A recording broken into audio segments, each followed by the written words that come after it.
Good morning, everyone. Welcome along to Kia's Returner webinar, or good afternoon, or even good evening for wherever you're tuning in from. Thank you to everyone who has come along. We've got a lot of people out of the UK and out of the US in particular, as well as other places around the world. So we're stoked that you're able to join us for this chat, which is aimed at providing some practical advice for you as you look to either move to New Zealand or return to New Zealand after a long period offshore. My name is Des Martin. I'm part of the team here at Kia, and joining me today, we've got a panel of three speakers from Goodwins Real Estate, Crown Relocations, and a recently returned Kiwi who's going to share some of his insights into moving home. Just a bit of quick housekeeping before we start. This webinar is being recorded, and we'll share it out on our website and social media afterwards with links to a few additional resources. So keep an eye out for that coming out in the next few days if you want to refer back to any information or gather some more information to help you with your planning. And also, just at the end of the webinar, we will have plenty of time for question and answers. So do use the Q&A function throughout the webinar. Pop your questions in there, and we will come to them at the end. Also, thank you to everyone who popped questions in when they registered for the webinar. We have had a look through those. We have pulled a couple out. One thing I did just want to highlight straight up front, there was a few questions about tax and pensions and things like that, which we covered off quite extensively in our last webinar. So we'll make sure to include the resources and the links to that webinar if you're particularly looking for advice there. But unfortunately, we don't have an expert to cover that off in this one. But yes, as I say, we'll send you the resources for that. A bit of background about Kia. Kia is a not-for-profit organisation which was founded more than 20 years ago to connect Kiwis around the globe. Today, the Kia community consists of around 500,000 people living in 185 countries. Kia works to connect our global Kiwi community to each other and to New Zealand. We support Kiwi export businesses as they grow globally, and we connect them to our community to offer in-market advice and experience through our Kia Connect service. And we will work to support our returning Kiwi community who are looking to bring their global learnings back to New Zealand, which that is the topic of today's webinar. And we'll be answering some questions about returning home to New Zealand. Now, to introduce our lovely panelists. First up, we have Brendan Goodwin from Goodwins Real Estate. Brendan has a background in commercial law in New Zealand, Australia, and the UK, so knows firsthand what it's like to move back to New Zealand after time overseas. And has since joined his family business. Goodwin specialises in helping offshore Kiwi return home. They're a full-service real estate agency across both property management and sales. We have Kerry James from Crown Relocations, and Kerry runs Crown's World Mobility New Zealand supply chain management team and oversees their relocation, immigration and settling in services. She has been with Crown since 2022, meaning she has been helping people move to New Zealand for over 20 years now. And finally, we have Sam Dixon, who at 26 years old left for a short OE and ended up being away for 26 years. After 15 years in London, 11 in Hong Kong, Sam returned to New Zealand about a year ago and can speak to the challenges and rewards of returning to New Zealand after extended time abroad. Thank you, everyone, for joining us today. All right. So we're going to dive straight on in. My first question's to you, Sam. Just give us a quick rundown of your time overseas and your experience coming back to New Zealand. Sure, Des, thank you, and welcome to all the attendees. Yeah, I was born in Christchurch, Otago University, and went out to London in the mid-90s. Thank you, Des, for putting those two numbers together. People can work out my age, but that's fine. So arrived in London as a qualified accountant, which was nice and easy. So the UK in the sort of mid to late 90s was going gangbusters, and joined JP Morgan, which was is an American bank, and managed some of their teams, and then jumped across to HSBC 6 years later, also in London. During that time, I met a Kiwi girl who went to school with my sister, and we got married in 2003. Two sons arrived. Well, that's, yeah, so we had two sons, and then HSBC asked me to move out to Hong Kong. So after a good stint in London, one that we loved as a family and actually professionally as an individual, moved to Hong Kong. I promised Joanne, my wife, that we'd be there for 2 years. We stayed for nigh on 11, and really enjoyed Hong Kong as well. Again, working for HSBC and enjoying our time there. My sons got to the age where we wanted them to get a bit of sort of New Zealand education. The expat community in Hong Kong is fabulous. It's a great, fun community. But we felt our sons wanted to, or we wanted them to benefit from the good side of New Zealand, the sort of positive attitude of Kiwis, and actually a good education system, a sort of slightly broader education system. So again, after promising my wife we'd be in Hong Kong for 2 years, 11 years later, we made it back down here for the boys for secondary school. This was during COVID, so I actually stayed into Hong Kong for a year, and then actually Sydney for a year, away from the family, which was quite challenging. But finally, I arrived back, and the family was reunited early last year. So fairly long journey. Not, frankly, I'd like to say it was all planned. It wasn't. I sort of, I went where the jobs and professions took me, and where my very tolerant wife allowed me to go. So look, it's great to be back. Again, I'll close off by saying, look, New Zealand's in great shape. I'm very happy to be here. There are obviously challenges that we'll talk about today, but yeah, it's good to be back. Yeah, thank you. And Brendan, do you want to just tell us a little bit about your time overseas as well? Yeah, so well, funnily enough, similar to Sam, although I'm an Auckland boy, I was down in Otago for 5 years, did a double degree down there. And then I actually started work with DLA Piper, who I've sort of recently realized is a pretty good big sponsor of Kia. So that's a nice coincidence. And so after a year in Auckland, I was given an opportunity in the Melbourne office. I was there for 3 years, and then went across the London office, and had a great time over there. I sort of made every transition with a backpack, and then went back to Melbourne to return to my legal career, and then was lucky enough to secure my now wife, and came back with a household of furniture, engaged, now have 2 kids, a 3 and a 4-year-old. So life's pretty busy, but I certainly enjoy helping people transition back to New Zealand, and it's certainly a big part of our business, helping well, not just returning expats for that matter, but people coming back from New Zealand. And we're in a bit of a unique position that we're able to sort of offer that, I guess, complete service of helping them not just come back into rental accommodation, but also helping them potentially secure a property to purchase. And similarly, when people are leaving, to help manage their properties in case they don't want to sell it, so it's home there when they get back. So yeah, I've certainly enjoyed sort of traveling around the world and coming back to New Zealand. Like Sam said, it's not all roses, but I think we're in a better position now than we've been for a while. So hopefully things sort of pick up from here, which is good. Yeah, that's great. Well, Sam, I'm going to come back to you, and you touched on this briefly just before, but do you want to tell us a little bit about the process of deciding to move home? What was that process for you, and what were the things that influenced that decision? How did you know it was time to come home again? Yeah, sure. That's a great question. Obviously, focusing on my sons was important.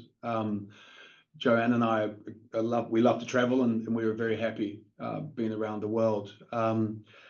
Also, I do sense sometimes in the expat communities, probably less so in London, but especially in Hong Kong. And during the time that I was there, Hong Kong was in fabulous shape, but we did have sort of student riots and some fairly, I've got to be careful on the recorded line here, but political actions within China and Hong Kong that made it less appealing for expats. Prior to that, it was a wonderful place to be. So it was nothing to do with safety or anything like that. It was more that we wanted our children and my family and my wife and I to grow up with a greater sense of community, which is what we get. And now that we're back in New Zealand, I've joined a few charities. I enjoy being part of the community of New Zealand and being a Kiwi. And, again, we loved London, Hong Kong, and latterly Sydney. But it's great to be back here, to be part of, to say good day to your neighbours, to help them mow their lawns and all that funny sort of soft stuff, which I think New Zealanders are very good at, but B, what I wanted for my family. Also, I will say the education system in New Zealand is spectacular from a broad perspective. My sons benefited from both early stage English education or London education, and then early teens Hong Kong education. But we've loved the sport, we've loved the art, the good stuff that New Zealand's got. And again, within the school community, there's a wonderful sense of community. So that's been, that's why we came home, and that's what has proven to be correct. It's great. It's a great community to be back into. Yeah, that's fantastic. And Kerry, question for you. Once people make that decision to leave and they're starting to think about, what to bring back with them, what are the options that they have for bringing their belongings back? Yeah, sure. Thanks, Des. I think the first really important thing to consider is always what you're going to bring with you. You've got to put some really good thought into what you have to bring, what's absolutely essential, and what you'd like to bring, the things that you'd ideally want you around you when you get to New Zealand. So when you're thinking about what to ship, it's a great idea to go through a bit of a cost assessment exercise. If you've made a life for yourself in your new location, then inherently there are going to be things that you will want to come back with you. If you reach out to a relocation company for some indications of cost for various options, bear in mind there are always minimums. So when you ship more, it means that the relative cost of shipping each item essentially goes down. You can do some research online to gain insights into replacement cost here. And so understanding the differential when compared with replacing items is just a really pragmatic approach. It will help you make some informed decisions about how you want to move forward. Once you've done that and you have a fair idea of what you want to ship, generally there's three main options. If you're looking at a really small amount, you might even consider excess baggage. It's not the most expensive option anymore, and it does give you a great deal of certainty if there are things that you prefer to be with you straight away. And saying that, it can be a bit of a hassle making your way through the airport with heavy bags. So as an alternative, you could also look at what's referred to as unaccompanied baggage. This can sometimes be arranged directly through your airline or through an unaccompanied baggage provider. It's not as efficient as excess baggage, and you'll usually have to pack yourself and in some cases drop off and pick up from a particular location. But it can be a really cost-effective option for those smaller shipments. The third option, if you are looking at bringing your full household, is using a professional relocation company or anything more than just a few boxes, really. They're going to come into your home, and professionals will do all of the packing for you. You'll have comprehensive insurance in place and a much more seamless door-to-door service. But you do need to prepare yourself both practically and emotionally for the fact that the shipment is going to take longer to arrive. So you need to think through the practicalities of being without these things for a relatively long time. For example, if you're coming into different seasons, just make sure you've got the clothing in your luggage that's going to be able to accommodate different weather. If you're bringing bikes or other activity-based materials, just making sure that you're prepared to be without them so that you don't have to end up replacing them if that shipment does get delayed or it's not here when you expect it to be. The first step, if you do make that decision to relocate more than just a few boxes, is to have your preferred relocation company come out and conduct a survey. A lot of companies can do that virtually now through an app, which is pretty convenient, but however you do engage with them, it's really, really important to actually meet with a representative of their company and make sure that you are comfortable with the provider that you do choose. they're going to be an integral part of your life for quite a long time in many cases. So communication, professionalism, empathy, and obviously customer service are really, really important. Spending time speaking with them either virtually or in person is a great way just to get a feel for that company's culture, what their points of difference are, and what it is they can actually offer you. Before that, to give yourself sufficient time to complete all of this due diligence and actually make your decision, but still have the best chance of getting your preferred dates, it's probably a good idea, if you can, just to start that process around a minimum of 6 weeks out from when you're looking at shipping. Obviously, not everyone has that luxury, but if you can, it's a great idea. So those are the main things. Thanks, Daz. Right. And Brendan, question for you. A big part of planning the move home is finding somewhere to live. So what are the options for people to start their property search from abroad? Yeah, so I think one of the most important things to think about is actually the time before you move home. I know, well, speaking primarily about Goodwins anyway, and I'm sure a lot of other property management companies, we often have sort of a long range view, or knowing when properties might be becoming available, or things in the system, or that we know owners might be themselves going away, too far in advance of, say, going on Trade Me. I know I deal with that, and my colleagues do all the time. So I wouldn't be afraid of reaching out to us even 6 months in advance to sort of run through a little bit of a brief, particularly if you're like Sam and you've got, sons and daughters and things going into school zones, and you're thinking about where you might want to be moving into. I know a lot of the people I help relocate back use relocation specialists that then often sort of almost act as a conduit as well. So they sort of come, we deal with a lot of relocations, Crown as one of them. And that's also potentially a good way to help maybe narrow your focus as well, or have someone on the ground that's helping you, because I think, well, let's be honest, 99 out of 100 of you coming home potentially are going to be super busy. And so being able to sort of channel that kind of information through, and then they can sort of be a bit of a stopgap between wasting your time, I guess, and sifting through what can hopefully then narrow down your focus. And then obviously closer to the time, sure, look on all the websites and things, but yeah, don't be afraid to sort of plan a little bit in advance, because for us, you might think, oh, they're not going to help me at 6 months away, but things go really, really quickly. And for that matter, anyone with friends that are thinking coming to New Zealand, I'm currently helping a Swiss national coming from Tahiti who's coming in on a Investor One visa where they can't purchase property in New Zealand for 12 months. So I even, and we've ended up selling houses to people like that who have gone into the property that they rented because they loved it so much when they got there. So I think having people on the ground is a big factor in being able to help you, finding someone that's willing to do that. Obviously, there's a lot of different transitional options with short-term accommodation, Airbnbs and all that, but I think that's probably one of the main things. Don't be afraid to reach out early.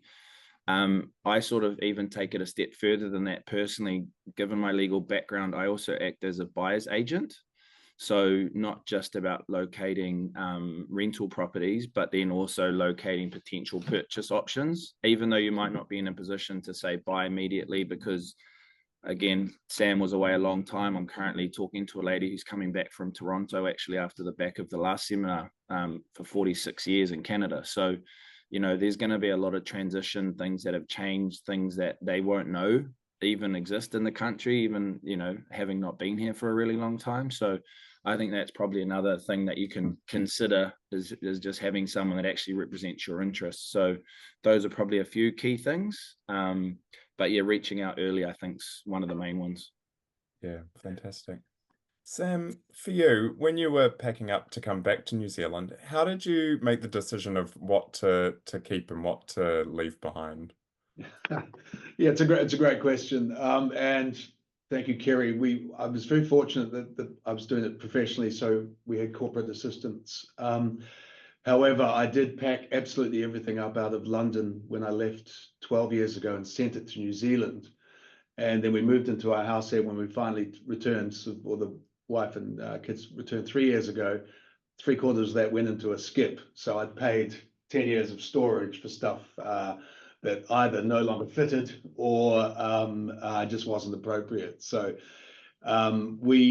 my advice, if I go back and with the benefit of hindsight, we should have probably thrown out all the sort of cheapish furniture that we'd put into houses in London and Hong Kong. So sort of IKEA furniture and things that we weren't attached to.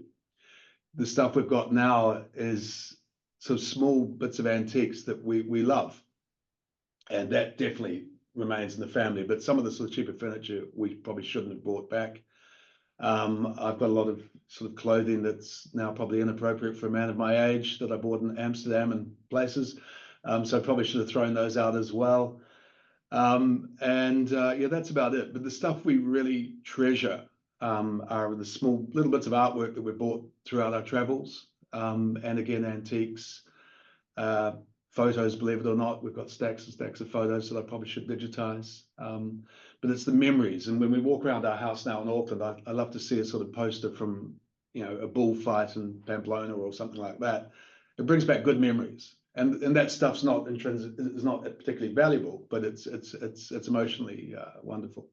So that's what I would have done. But we probably shouldn't have brought back some of, basic furniture and a lot of the clothing we no longer need. So probably should have thrown that out. And storage is quite expensive at this end. And again, we stored stuff for 10 years.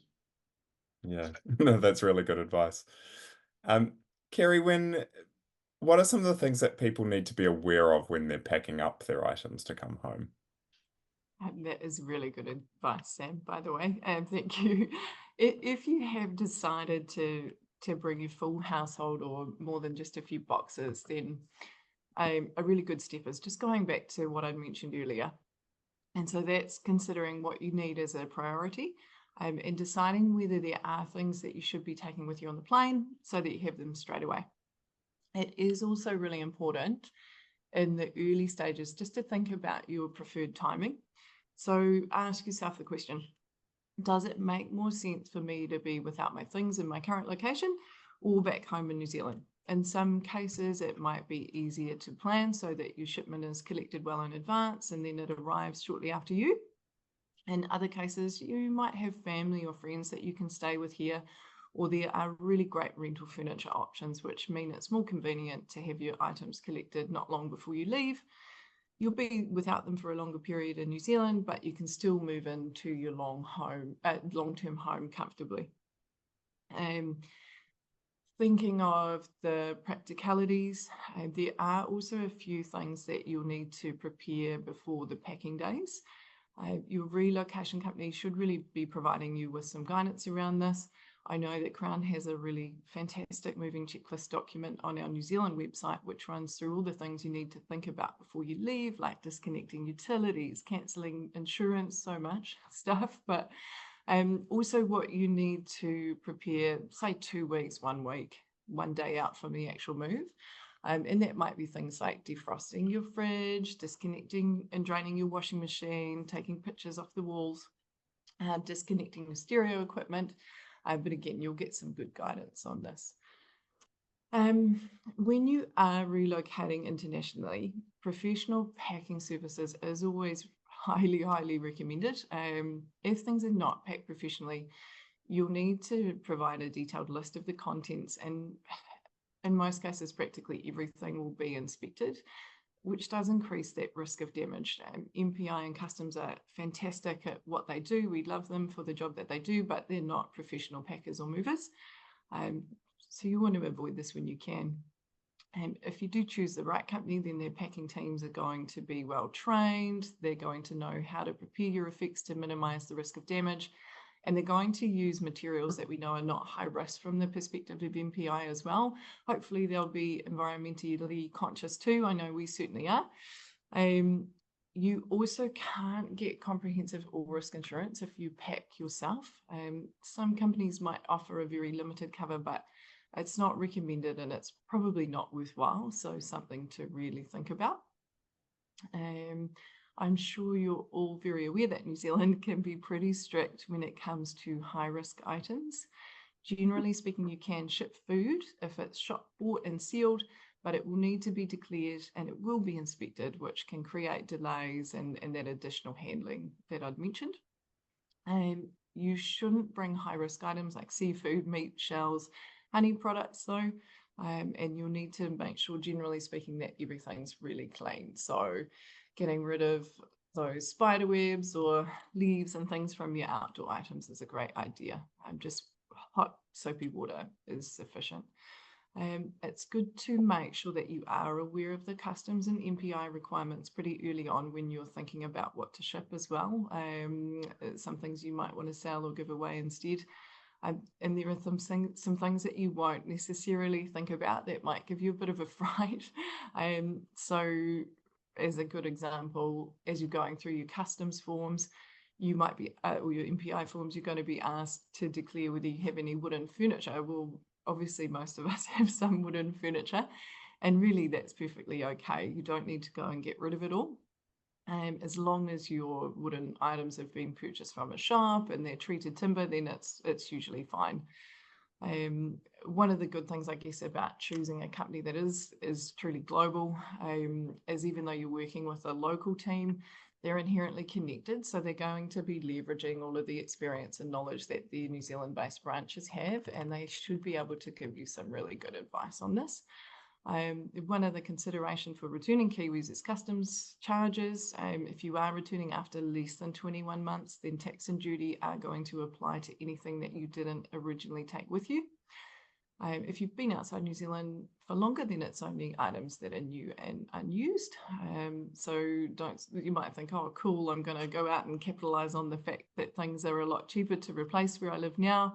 But bear in mind that if you declare them as new and unused, you will be charged GST and duty on those items.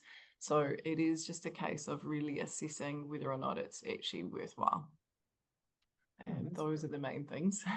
Yeah, that's great. Brendan, for someone who has arrived home and they're either waiting for their new home to settle or they're starting their search for a property once they arrive home, what are some of the options that are out there to help bridge the gap? Yeah, so I guess everyone sort of knows these days about those sort of short-term accommodation providers, Airbnb and the like. They can obviously be pretty expensive. So I guess if you're waiting for a smaller period of time on a settlement that you've pre-purchased before coming home, you've used me as your buyer's agent, and we've got it all sorted, then that could be a completely, good option. But I think most people, when they're going to come home, start the search on the ground. You're going to need to find a property. You're going to need to get your finance potentially sorted with the bank. You're going to have a settlement date. I think you probably shouldn't be too afraid of looking at, a minimum 6-month rental to begin with. We have lots of, not just, well, our particular business does a lot of fully furnished rentals. So that obviously helps when, Kerry and her team are shipping back your stuff, and you've got to wait, 4 to 6 months or whatever it might be, and you don't have that pressure of knowing that where am I going to go and get a whole bunch of furniture when we get back. So that fully furnished option, I think, is a really handy one. And when we're talking to owners that manage those type of business properties, we literally say you need to consider someone coming back overseas without, with nothing but a suitcase. So, needing to iron your shirt and do whatever you need in the kitchen, and it's all fully stocked. So I think that's a really good thing to look at as well. One of the things that people might not realize coming back to New Zealand, because the law was different before, just to point out, the Residential Tenancies Act has changed a few years ago, whereby if you had a fixed term tenancy of say 3, 4, 5, 6 months, that used to mean that was the end of the tenancy, full stop. Whereas now what happens if you have a fixed term tenancy of say 6 months, and for whatever reason you haven't found the right property yet, and you're still on the hunt, or you're still just working out what you want to do, your tenancy automatically rolls over. So the landlord basically has 2 options to end that tenancy. One, he wants to sell the property, or she wants to move back in, but those are pretty limited circumstances. So once you've actually put yourself into a tenancy agreement of say 6 months, you then sort of have this, potential freedom to just keep extending and not actually get kicked out of the house. So you won't actually have this deadline looming over your head if that's what you manage to do, and you just needed to give 28 days notice in that point when it's a periodic tenancy. So that's probably just a little legal change that most people may not be aware of. So again, if you ring up someone like myself early and you sort of ask a couple of those questions, you may have a potential where there's a longer term transition in place. That's just probably something else to bear in mind. But yeah, reaching out again early, fully furnished, and yeah, just knowing there's a few nuances with might be, you know, able to help in your back pocket, I think is a good thing to realize as well. Yeah, fantastic. And Kerry, sort of a similar question. What do people need to be aware of in regards to their shipment arriving when they arrive in New Zealand? Yeah, sure. Thanks, Des. This is a really important one. And I spoke earlier about that emotional and practical preparation, in particular when it comes to delays with your furniture actually getting here. And I just can't stress that enough. I'm thinking about the emotional side, just having realistic expectations helps. So make sure that you're informed, but also taking steps to actually minimize that disappointment and the overall impacts of those delays, like making sure those really emotive items, the children's special toys, things like that, and anything that you need immediately, try and bring them on your person if you can. As far as that practical preparation, one thing that a lot of our clients will do to help them get into their home as quickly as possible, get the children into the right school zones and start to really settle in, is either what Brendan rightly suggested, that furnished accommodation for a longer period, or finding their permanent home and just getting rental furniture. It's generally a lot more cost effective than bouncing from short-term accommodation. And it also avoids that prospect of potentially having to move 2 or 3 times. It really minimizes the impact of those inherent delays in shipping as well. So if delays do occur, but you're already in your home, it's just less of a big deal. You're not going to have to extend short-term accommodation with little notice, which you might not have budgeted for. You're not delaying ability for children to enroll in school because of zoning. The list really goes on. If your shipment is delayed, this is where your choice in relocation provider can become extremely, extremely important. None of them can control the shipping companies. Delays are driven by a number of factors. So it really is just a case of finding a company that's going to be really communicative. Again, that empathy and customer service really comes to the fore here. They can't control the delays, but what they can do is make sure that you are fully informed, you feel heard, you feel cared for throughout, just to try and minimize the disruption and obviously inconvenience that comes with these things. It is important as well just to bear in mind that after they do arrive, your goods will also have to go through the clearance processes. These are in the hands of the authorities, but they usually take about 1 to 2 weeks. And sometimes that can mean that there's quite a short turnaround between inspections taking place and your goods actually being cleared and the relocation company calling and saying, hey, we can lock in your delivery. So just a good one to keep in mind for your planning. Once you've had your delivery, hopefully not the case, but it is really important to make sure that you do report any damages to your key contact at the relocation company quite quickly. Insurance policies will have a requirement to advise of damage within a set period, usually around 7 days. If things are going into private storage, not through the relocation company, this will still apply from the time it's actually delivered. So make sure that you have a plan in place just to address this so that you can report anything. But yeah, that's the main things. Thanks, Jazz. No worries. Now, Sam, part of settling back in as well as re-establishing, friends and business, friendship connections and business connections. How did you go about that when you got back into the country? Yeah, we'd been coming backwards and forwards quite a bit, both from London and Hong Kong. So we'd managed to keep in touch with friends and family, which was great. However, whenever you come back to New Zealand, it tends to be during the summer and for friends' weddings and things like that. So you tend to come in, dare I say, rather hot, and you have a lot of fun, and then you go back to where you're living. So when one comes back to here and comes back here permanently, you need to sort of be a bit more selective and keep an eye on your wallet and your health, because otherwise you're constantly pretending you're in that sort of honeymoon phase of catching up with lots and lots of people. So so the personal side of the thing, it's been fabulous coming back and again immersing ourselves in the community, which includes good friends, and taking time to sort of realize that you're back. You're not flying back off again. You don't have to immediately catch up with people. You can just take your time and live a sort of a deeper life here based on community and deep friendships, as opposed to sort of coming to New Zealand for 2 weeks and then peeing off again back to London and Hong Kong. So that's the private side of things. That's been fabulous. Professionally, it's been fantastic. People are always keen to talk to you. I find I'm drinking far too much coffee, just catching up with friends of friends or colleagues or people I may have dealt with once 10 years ago when I was with JP Morgan and HSBC. And people are very keen to see you. And so I've loved that side of things. It's part of the sort of New Zealand way to be friendly and welcoming. So that's been great. Loved that. However, one does need to not be afraid to reach out to a friend of a friend or jump on LinkedIn or Kia and engage with people.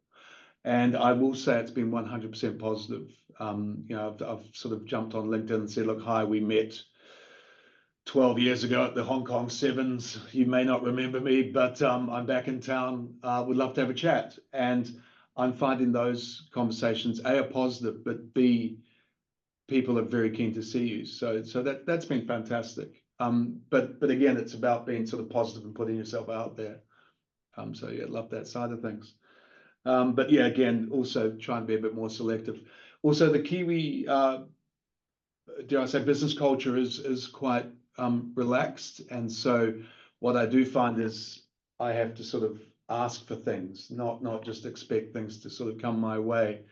And that's balancing the sort of the business culture that I had, especially when I was dealing with Eastern Europe and with a bit of Hong Kong and China, where I was probably a bit too aggressive. I've got to temper that a wee bit coming back to New Zealand, of being, working at the pace of New Zealand business and not being too pushy, if that makes sense. So that's just something I've learned. However, I'll repeat again, I've found New Zealand business and obviously our friends to be incredibly welcoming, and that's been a wonderful surprise. That's fantastic. Kerry, question for you. What are some of the common pitfalls or sort of surprises that people may encounter as they move back? Yeah, absolutely. I mean, from a shipping perspective, things can be a little volatile. When it comes to the relocation of your effects, one of the most important things is just completing your due diligence with the company that you're going to be working with. There are a huge number of potential hidden costs, idiosyncrasies wrapped around a shipping quote that you may or may not be aware of. You don't know what you don't know, right? So it's tricky. And it's important to make sure that you are actually comparing like with like when you're assessing companies. And so a great question to ask is who's going to be providing the destination and delivery services here in New Zealand? Will the service just be brokered to the cheapest provider? And if yes, what does that mean? What level of service are you going to get? How have they vetted their providers? Is the service going to match what you expect and have paid for? As far as these quotes go, largely speaking, you do often get what you pay for. So if something seems too cheap, look into it further, scrutinize. Are there integral pieces of the puzzle missing which might cost you later? What type of shipping option have they looked at? Does it include things like port handling charges, or will these be on charge to you when you're already in New Zealand and before they'll release your effects? It's so important that you are completing that due diligence, because there are obviously some serious consequential costs that can arise if you don't, as well as the actual costs if those have been left out. I've spoken a lot about shipping delays already, and this is obviously another common pitfall. So just being aware, being prepared.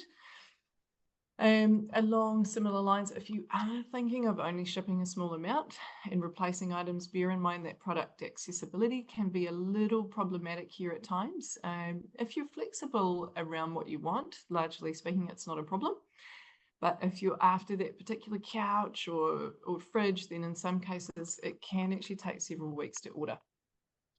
Delivery and setup fees will be in addition to the stated price as well. So going back to those cost assessments, bear that in mind. You could look at Trade Me, which is New Zealand's private auction site, if you haven't been here for a while. This is a great option for used items, but again, in many cases, you just need to bear in mind that you'll have to wait for the auction to close. Yeah, those are probably the main things, but we're obviously always here to provide any guidance around that case by case, so don't hesitate to reach out. I know I'm always available for questions and things as well. Yeah, thank you, Kerry. And Brendan, for you, there's been a lot of twists and turns at the property market over the last little while. How are things looking at the moment, and what do you think we might see in the next year or so? Great understatement there, Daz. Twists and turns.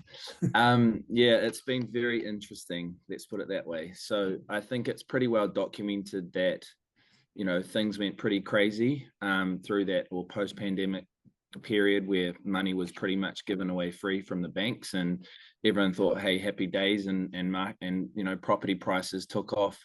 And then all of a sudden, people realized that mortgage rates between 0 and 2% aren't normal. And all of a sudden, the Reserve Bank just started creeping up.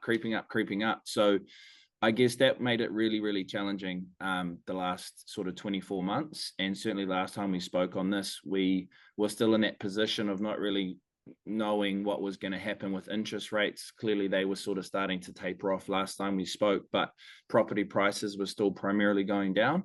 I think the good news is last month, for the first time since March 2020, the OCR started coming down. And while I don't think it's going to be a instant fix, and we've got a long way to go to get back into that sort of probably acceptable range for most people, that it's not going to be so tough. It's certainly not going to change overnight. And you hear unfortunate stories of businesses and people that are going under, and receiverships and liquidations of businesses, and certainly of some scale that you didn't think would be probably under as much pressure as they are, particularly in that construction business and those associated with that type of industry. So I think certainly from a practical perspective, or what I'm seeing on the ground, is there's a bit of a change of attitude, at least as far as it's probably most people realize, there's going to take a bit of time to catch up with these changes, but we've probably reached very close to the bottom, if not the bottom, as far as property prices continuing to fall. I personally don't think things are going to sort of bounce and sort of take off. As I said, interest rates are still comparatively very high, and they're going to come down very slowly. But I think at least people will have some confidence now that what they buy this week won't necessarily be of less value next week, which was pretty much what I've been dealing with for the last while. And for returning Kiwis, or those thinking about getting into the market, I think it's probably a really good time. The reason being, whatever you're going to sort of buy now, and it's going to be going up in that next cycle, pretty much almost whatever type of property purchase you're looking at making. So I think for people coming back from overseas, particularly that maybe in a particularly strong financial position, it's certainly still a buyer's market out there. So if you're returning home, with a sizable deposit, or a really strong financial position, there's certainly some opportunities to go out there and sort of hit the ground running, so to speak. So while I don't think people need to rush back immediately, I think for those with a long-term sort of investment plan or strategy, I think it's looking up, but I think there'll be some really still solid buys out there, and potentially still some hurt with mortgage sales and things, probably still on the rise across most sectors. So yeah, it's been tough. I think it's heading in the right direction, but it's not going to rebound at a million miles an hour. So I don't think people need to panic in that space.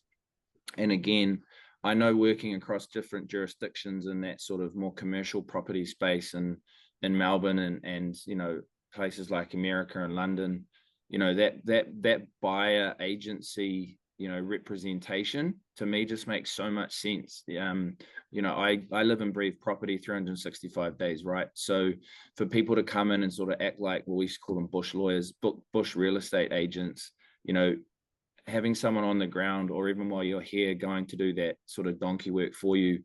I've had a conversation on behalf of a lady coming back from Australia for ASB, and the agent locally gave me a price $50,000 different to what he told her, because I said I was represented by the buyer, so you don't have to worry about splitting your commission. So I think all those types of things can really benefit people coming back into a market where they're not as familiar as maybe they used to be across the board.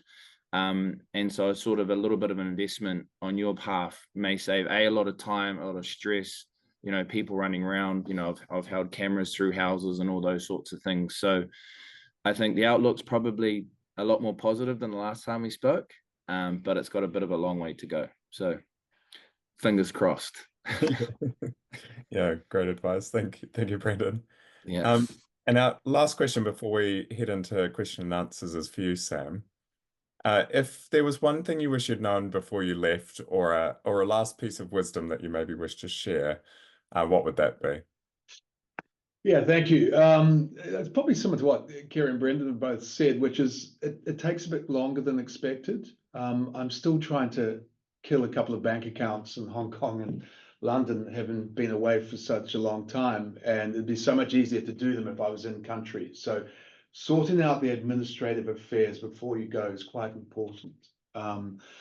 And actually getting professional advice. Clearly, no one on this call is giving professional advice, but it does help to have a quick chat with a tax accountant and the likes, just to sort all that type of stuff out. New Zealand is relatively attractive for returning individuals, because the government's trying to encourage more capital to come into the country. So there are some rules which I won't talk about here, but you can bring a lot of stuff back, and the government won't tax you too hard. So don't be afraid to get professional advice. So certain things do take longer than expected, which again was the administration in London and in Hong Kong of just closing things up, power bills, water bills, and banks, actually closing banks and things like that. I will say that what has pleasantly surprised me is what I knew before I left, and now that I've come back. New Zealand is in relatively good shape, and I use that term relatively advisedly, i.e. it's sort of centrist politics, clean and green's beautiful, people are friendly. That's actually exceeded my expectations coming back. And again, it's a relative point. We're looking forward to the US debate this afternoon. I think you can look around the world at politics. I think New Zealand's in great shape. In relatively good shape. And so that's been pleasantly surprising. It depended on which rabbit hole you go down to get your news and your whatever. I will say that New Zealand, being on the ground, is in good shape. So pleased to be back. There's certain things you need to do before you come back, but I'd encourage all the listeners to get back here. It's exceeded my expectations coming back. That's great. Thank you, Sam.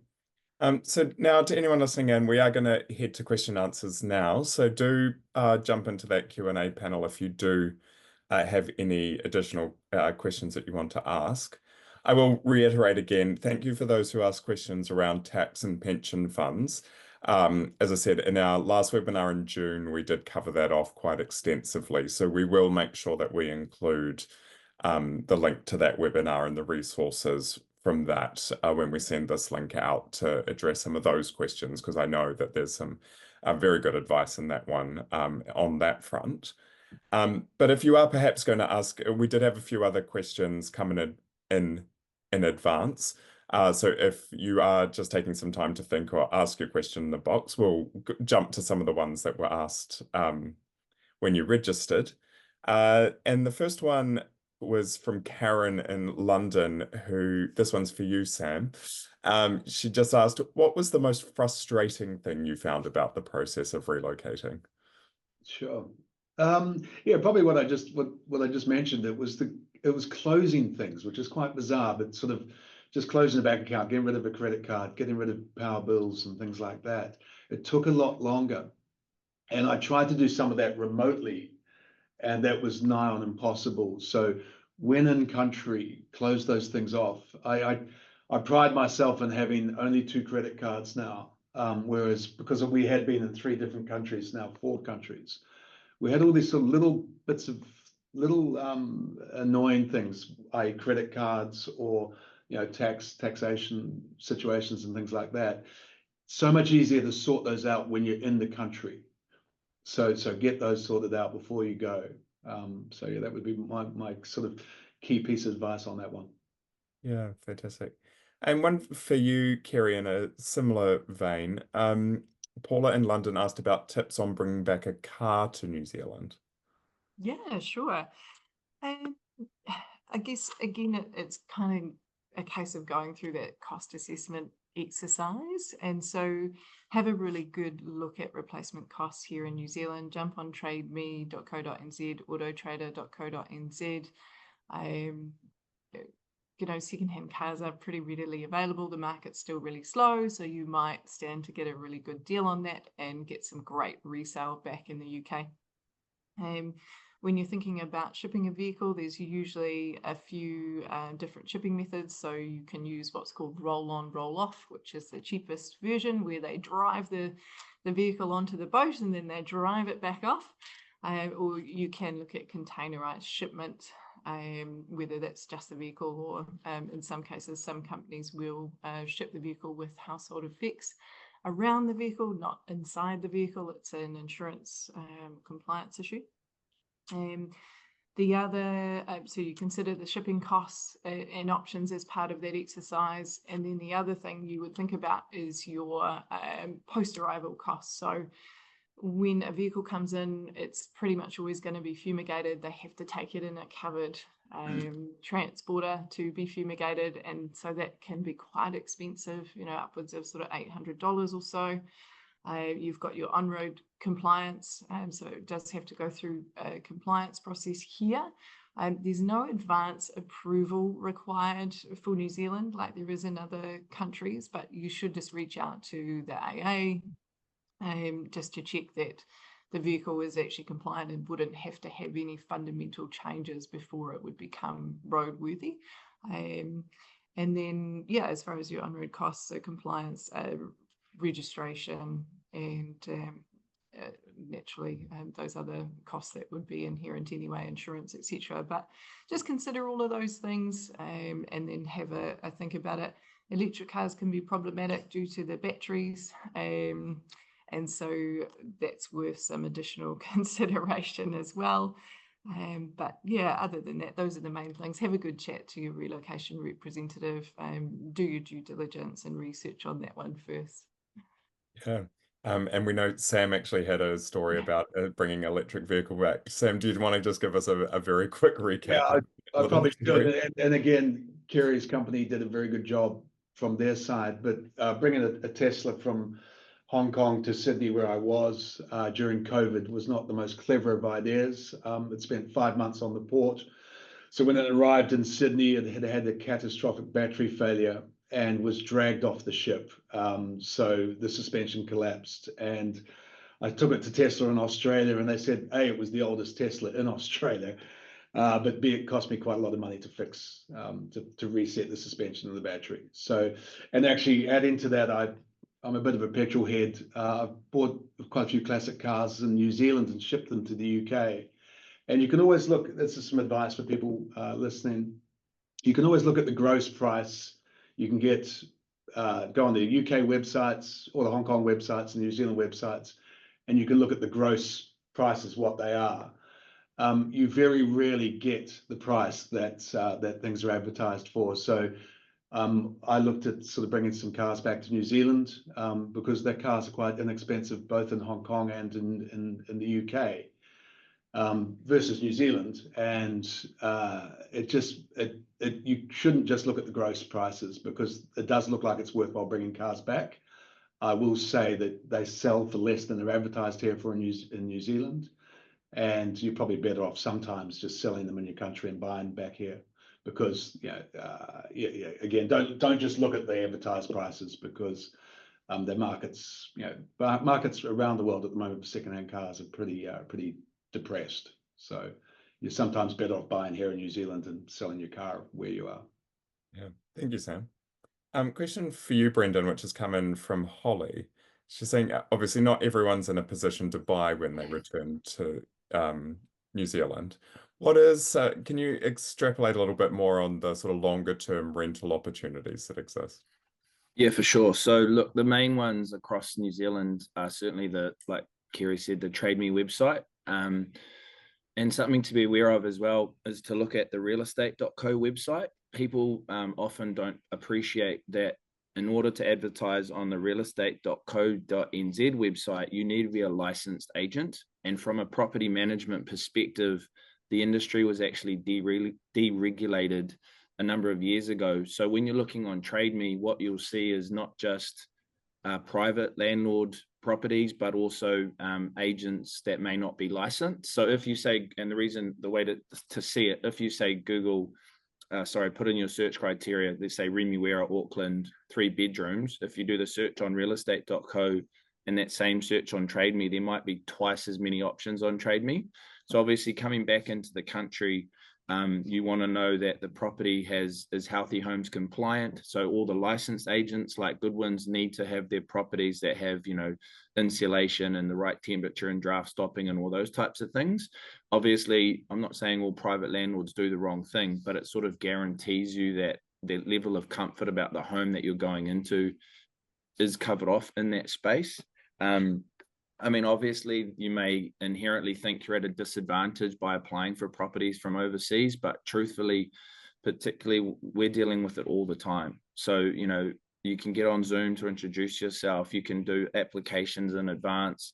Our company, for example, if you do one application on one property and you decide that's not for you, we can go into the back end of the system and move your application to another property so you're not doubling up the whole time. So there's a bit of a pre-approval phase you could maybe do and say, hey, letting you guys know we're returning back, or ringing someone like me and say, we're returning back. We just want to give your information to the team. We can sort of have that out. We manage nearly 1,400 properties across Auckland. So we kind of cover a big chunk of things. So maybe as well, reaching out to some of the bigger organizations. Obviously, you've got Barfoots and, Baileys and all sorts of businesses out there. But I think reaching out to someone that probably has a bigger range of options as well could be helpful to sort of cover as many options as they can for you. But yeah, I think that those are the key things. So Trade Me, obviously, realestate.co, you're licensed, and trying to get yourself pretty prepared in advance, because I'd hesitate to say probably most people can't buy straight away. So getting aligned with a really good property management company that is professionally managed, everything's pretty easy with portals and what needs to be done when you're coming home, I think was probably a pretty good place to start. Yeah, thanks, Brendan. Another question that I'll throw to you, Kerry, around bringing back pets. Can you tell us a little bit about that process or anything that needs to be kept in mind? Yeah, sure.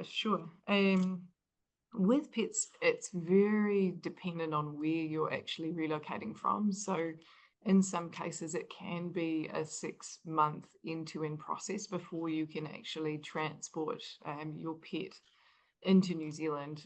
You would have to start certain vaccinations, tests, etc. At that 6-month mark. So pays to really start your due diligence on that one very early.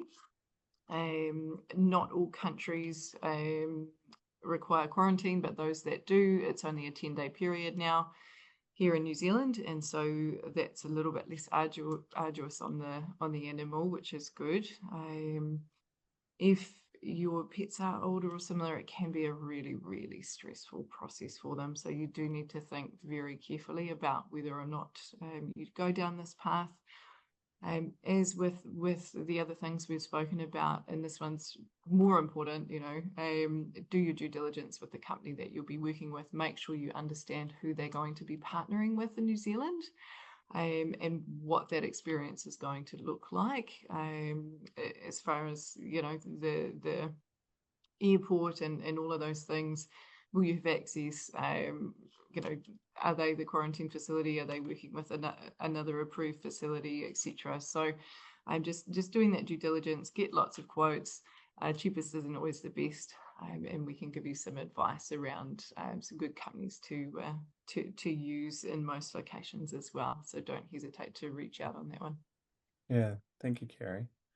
And just one last question I'm going to throw to you, Brendan, which was one that came in advance, and one I'm actually kind of curious about as well.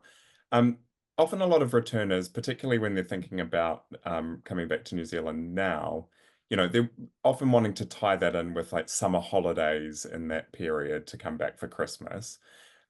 Is there, you know, and that can be obviously summer's a busy time for real estate often as well. What are some of the key sort of considerations you think people should take in if they are arriving around, you know, in that sort of lead up to Christmas period? Yeah, thanks for the non-heads up there. That's great. No, it is. I even had a mate yesterday from Wellington ring me saying, "Hey, we want to come up to see friends and family for a couple of weeks and around Christmas in Auckland. Can you help you out? Can I help them out?" Look, it is a more challenging time. Like we don't specialize in really short-term accommodation. Like we don't advertise on Airbnb websites and things. So even though we do fully furnished, it's normally about people that are transitioning from back from overseas. You know, doing a renovation, owners have gone away and will be returning, so it's easier for them to leave everything in there. But I think one thing to be aware of is if things are advertised on Trade Me, there's no harm calling up the property manager and just asking, "Hey, I appreciate it's on a long-term website, but do you think, you know, we could potentially take it for 2 or 3 months over that period of time?" And actually, by the time that you multiply out what it might cost you on a short-term, really high-end property over 2 or 3 weeks in Auckland City or at the beach or whatever, you may actually work out cheaper to actually take something longer term. And I'm assuming most people have friends and family here over then that could go and collect the keys for you anyway. So actually looking at what you're outside those key, your dates may not align perfectly with what you rent, but at least you may get something that actually over time is actually a little bit cheaper. Does that hopefully answer the question? Yeah, no, that's great. Yeah. Thank you. Yeah. Sorry, and yes, it was thrown at you last minute. Good job. All good. Well, that comes to the end of the questions for today. So thank you everyone for taking the time to listen in. And a big thank you to Brendan, to Kerry, and to Sam. We really appreciate your sharing your insights. As I've mentioned, we will be sending out the link to the recording for this, along with some additional resources for you to check out. We will also have Kerry and Brendan's contact details in there. So if you do want to reach out with any other questions, or if you have any questions just generally about settling in, we'll have Kia's contact details as well, because we're here to obviously help support you and to help you integrate into the community. Do check out Kia's websites. We do have events happening both here in New Zealand and around the world. So if you want to link in with the community where you are, check out kianewzealand.com. You'll see our global event listings there. And also a lot more information about New Zealand, about Kiwis offshore. So do connect in with the community there. And that's us for today. So thanks again for joining us. Thank you all. We'll have a good day, and we hope to see you back here in New Zealand soon.